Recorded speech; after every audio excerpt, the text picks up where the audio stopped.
So some of you guys asked how hard it is to swap brake pads on the big brake kit. When you get the big brake kit, it'll come with a spec sheet. It'll tell you all the specs of the caliper, the rotors, what size brake pads you need. And in this case, it is CP604. They make every one of their pads in that size. These are the ones that came with the kit. And then the new High Carbon Plus. So, just gonna take your new pad, slide it right in, and it's done.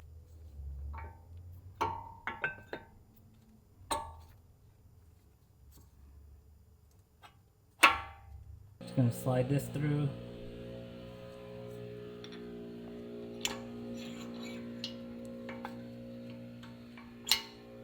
Throw the locking pin in.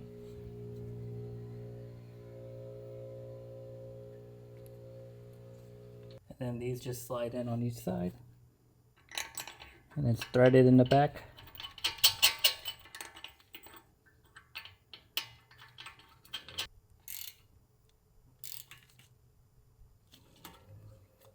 And it's good to go.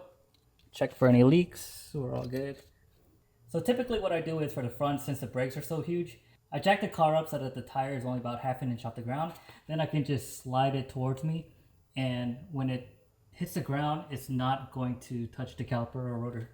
It's just barely enough clearance to just slide it straight back. So when I put it back on, I can slide it all the way in and then just lift it a little bit so that the studs line up.